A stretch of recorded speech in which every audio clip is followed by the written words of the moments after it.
Use speakers or good headphones for optimal auditory pleasure.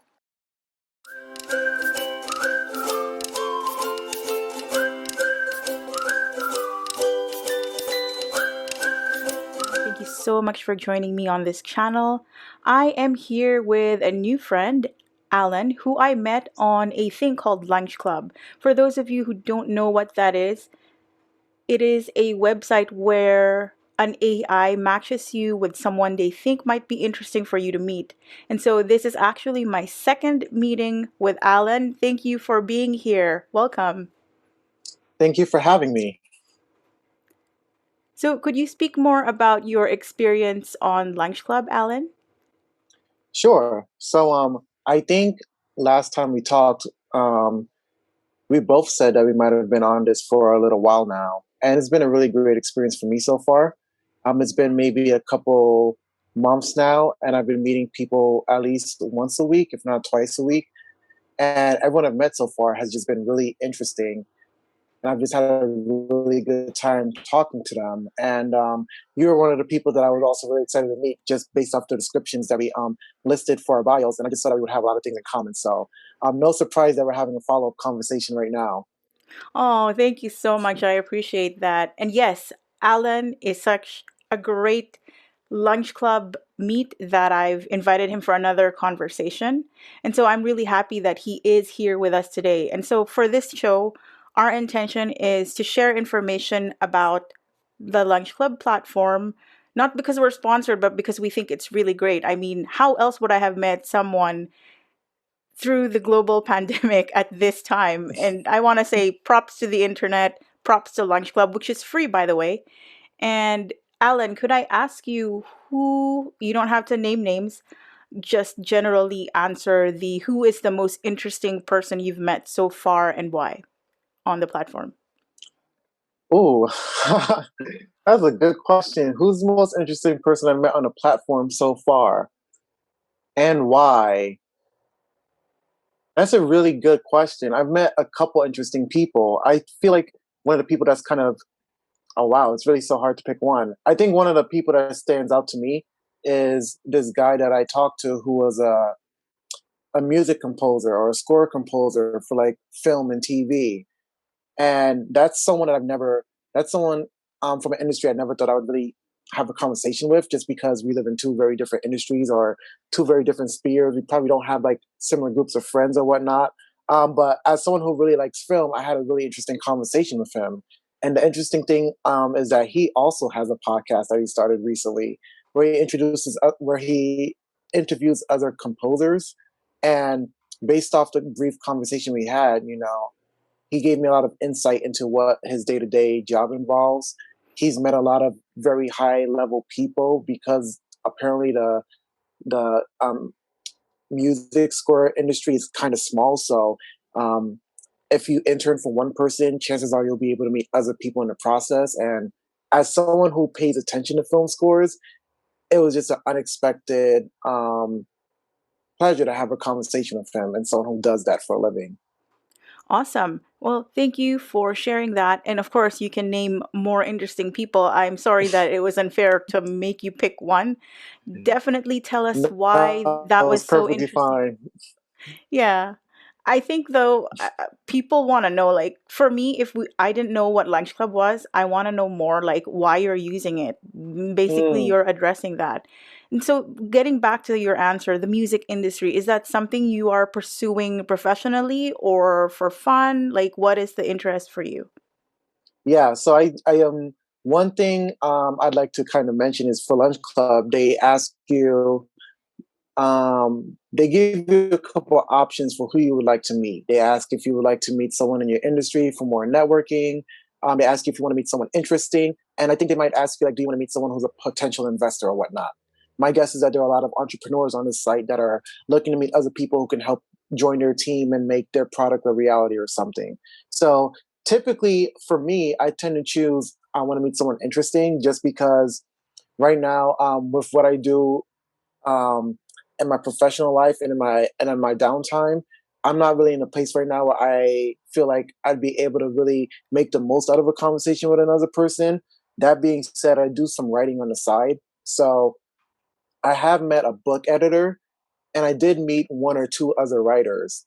And that conversation was really useful for me because these are people who have been doing their craft for decades now. And the book editor probably, she gave me so much advice and so much guidance that it's really kind of changed the trajectory of what I've been working on. Sorry, she gave me so much advice and so much guidance. It really changed the trajectory of what I've been working on over the past couple months. And so that was a really useful conversation for me to help me as like a very new writer. And the other person who was a screenwriter, which is specifically what I'm more interested in, he was able to give me some sound advice as well. And he's someone that I do plan on following a future, just because we had an interesting organic conversation. And we also had other interests that we had in common outside of writing. So it's been really good for that. If you want to network with people within your field, I just typically tend to look for interesting people in general too sometimes. So, Alan, could you tell us more about why you're into screenwriting? Yes. So um, personally, I'm just really interested in film and creative work and stories in general. But the reason why I'm probably more interested in screenwriting specifically is because out of all the different story formats, I feel like film is the one that I am most attracted to. I'm a visual person. So while I could write a book or write a novel, I do feel like that visual element is what's really key for me. And I do think that people consume media more visually nowadays than they do. Like not everyone is willing to sit there and read a book, but most people are willing to spend an hour and a half watching a movie. And I have so many different ideas and concepts that I want to get out that I feel like a movie is the best way to do it. I feel like it's one of the most emotionally engaging ways to really communicate a story to an audience. I think that movies also do this thing where they stick with people. Like how many people have a favorite character that they saw from a movie that they've imitated when they were younger, or a character that they really related to, and who they kind of like think about from time to time. Like there are some people who like are fans and dress up as like characters that have been created in movies and whatnot, or TV shows. And so I just feel like there's a special relationship between people and what they see on the screen. And I just want to be part of that process. Absolutely. I absolutely agree with you. And could I inquire from a consumer and a creator perspective, then, this whole storytelling, does it mean then that you filter it through a different lens, like the hero's journey, that kind of thing, because you're also a writer? Yeah, so it's really interesting. Another reason why I think feel like one of the reasons that might have pushed me to actually taking um, action towards screenwriting is watching so many different movies and feeling like the idea was there, but that then maybe the writer or someone along the process didn't really fulfill the promise that was made in the beginning. So part of the reason why I wanted to be a screenwriter is because I just feel like I want to see better movies. So that consumer element does play a role in it because I think about what I want to see and what my friends might want to see, and then making that into a movie. But I do think that um, also looking at it from a creative point of view, it gives me a better appreciation for the craft now when I watch it. Now that I'm learning about the elements of writing, it gives me, I feel like it's like with anything. Once you know how something is made, you have a better appreciation for that thing. So for me right now, I have a better appreciation for like classics and films because now I can understand things that I might not have understood before, like the hero's journey, for example, and other different writing tools and tropes that people use to really tell an interesting story. Sweet. Could we talk about classic films for a second or for a minute? What is your Sure. favorite? If you have a title that comes to mind, or if you don't remember the title, basically, could you give us a gist of the story and why it's so gripping for you and the experience of being a viewer of that story? A good classic movie. It's so funny. I'm this is one of the areas that I'm currently kind of exploring because for so long I've just watched contemporary films and I've just been trying to watch more classic films now. So a lot of these names escape me, but one of the movies that sticks out to me is I think it's called Life is Beautiful. It's an Italian film, I think the original name is just La Vita e Bella. And the reason why that movie sticks out to me, and it's funny that a lot of movies that I probably would name are Italian classic films, and that's partly because I took a film on Italian classics back in college. But the reason why that movie stands out to me and a lot of movies that are from that era is because they were simple stories that just talked about the human condition. And to me, that's the most interesting thing about a lot of these movies that I feel is kind of maybe missing nowadays is just really talking about what does it mean to be man? What is the human spirit? What does it mean to like endure hardships and overcome them? I feel like that's what makes a lot of these movies so relatable to like a wide audience. Like, and the reason why I could relate to this movie about like an Italian man and his family and the struggle that he's going through in a different country is because they're all getting at the core human experience.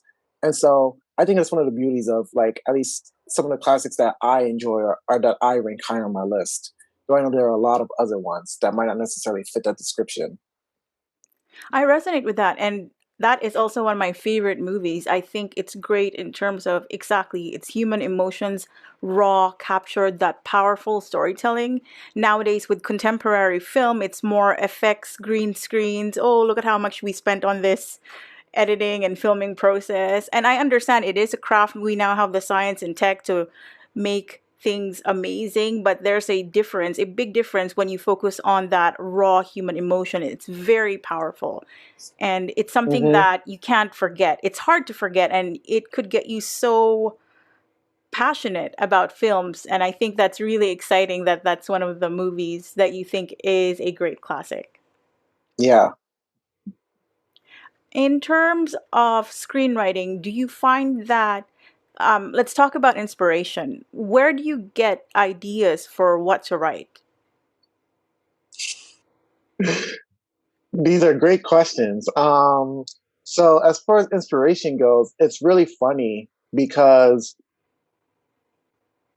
just the other day I was telling myself how I was thinking to myself how much inspiration I'm getting just from the things around me. And I think in the beginning, the inspiration for a lot of my ideas came from watching something that might have spurred an idea in my head, or me just kind of like sitting in my room and just thinking to myself about various topics and things. So I feel like that's where most of my inspiration comes from. Um, I'm a very introspective person, so I just like it's not uncommon for me to just spend time thinking in silence, and then I think about how can I kind of like put that into a story mode because I feel like the best way to sometimes communicate an idea is in a story. And so that's where I find a lot of inspiration for things. I think there's a lot of, I think especially with everything everyone's been going through over the past year, there's been a lot of inspiration for a lot of different ideas just because a lot of people are dealing with a wide range of emotions right now. Um, I but I would say that at this point, it's just really funny how like your life really provides all the inspiration you need. Or at least my life provides all the inspiration I need. Just little moments and events that I go through, or little things that I might see when I'm like getting on the subway or when I'm like on my commute to work. I just see like moments and then I just kind of build upon them, and then I try to find a story in there. And For sure. just to add to that, there was one book I read one time. I wish I knew the name of it, but it really talked about the craft of storytelling. And one of the exercises was really just going through your day and seeing what stories what stories can you pull out of like your regular everyday life. And I feel like that's what really helped me to kind of find inspiration in more places. Hmm.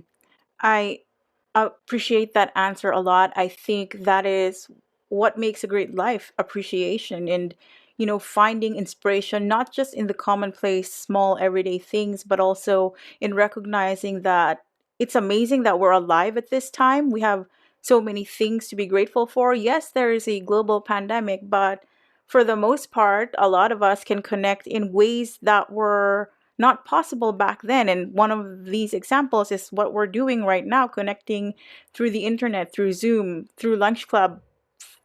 It's not even, I mean, it's not that it's not alive, it's an AI connected us based on our preferences. So it is fair to say it's kind of like dating for networking purposes. But I find our connection inspirational. And that's why I appreciate you being here and sharing your life and your process of writing and film appreciation, and any takeaways that you find from Lunch Club that you are learning. So my main takeaway from Lunch Club is something that I've kind of talked about just with my friends from time to time is nowadays we have this weird expectation when we meet people. It's Hmm. and I think this is probably something that is not I think this is something that still happens on Lunch Club where some people might go on a platform hoping to get something out of an interaction, like a concrete item, or they might go in a Lunch Club hoping to meet someone who can help them versus thinking about how can I be of value to them. They think about how can people be of value to me. And I think that, there's something about, I guess, our society, if you will, that makes it so that way if you don't have a purpose for talking to someone, there's no reason to talk to that person. And to me, the reason why I tend to just choose meet interesting people and I go into these conversations and these meetings with no expectations because I feel like that's the best way to kind of engage in a conversation. And I think that's honestly when I get the most organic conversations out of things. And it doesn't feel forced. It doesn't come across as like grimy or anything. And I feel like, everyone has something of value to offer. It might not necessarily be in your direct line of interest. So far for me, it has, but someone might, be doing something that's not necessarily of great interest to you. But I don't find that meeting any less valuable than the other ones, only because I feel like it's just important for us to change these expectations we have in our heads of why am I talking to this person and am I getting anything out of it? The people that I've met have been really great in that they just come into a conversation, open minded, just looking to have open dialogue. And then, if we have any mutual interest, we'll follow up. If we don't, we just thank each other for spending the time um, on this platform, and then we just kind of keep it moving. So I kind of like that. That's what I get out of it. I get more of those interactions on this platform than I do probably in regular day to day life. Sweet.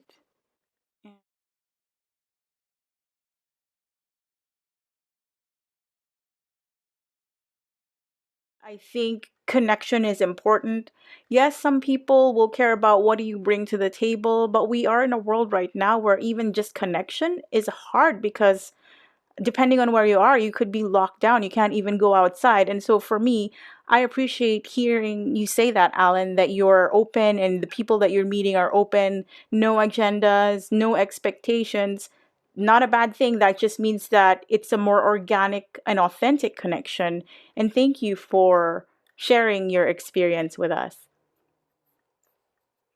Any final thoughts before we close this interview?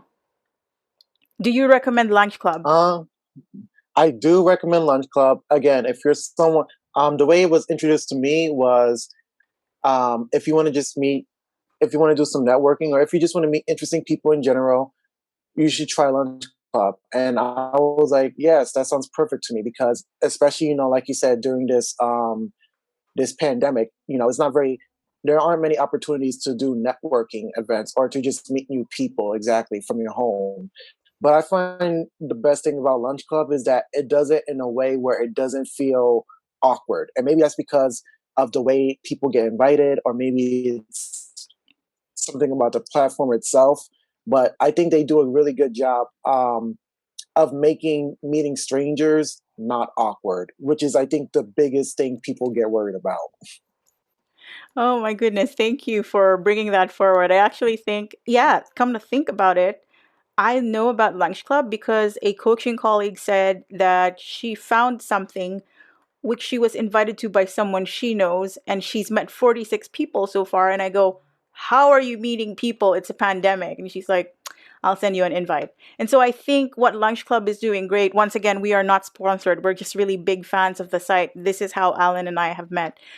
You know, what he said, people are strangers until you get to know them. And so Lunch Club is that first layer of, hey, this is a person you might be interested in, have a conversation.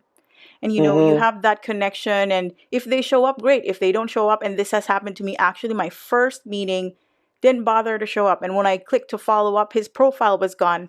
And I asked someone who was using Lunch Club more than I, and they basically said if you do a few no-shows, they take that seriously, and it's like respect people's time, and I like that that was on Mm-hmm. Lunch Club. All Yeah, they right. definitely do a really good job with the platform. Cool. Well, thank you so much for sharing your evening with us, Alan, and thank you so much, everyone, for watching. If you would like to get in touch with Alan, I will leave a link in the comment section of the video. And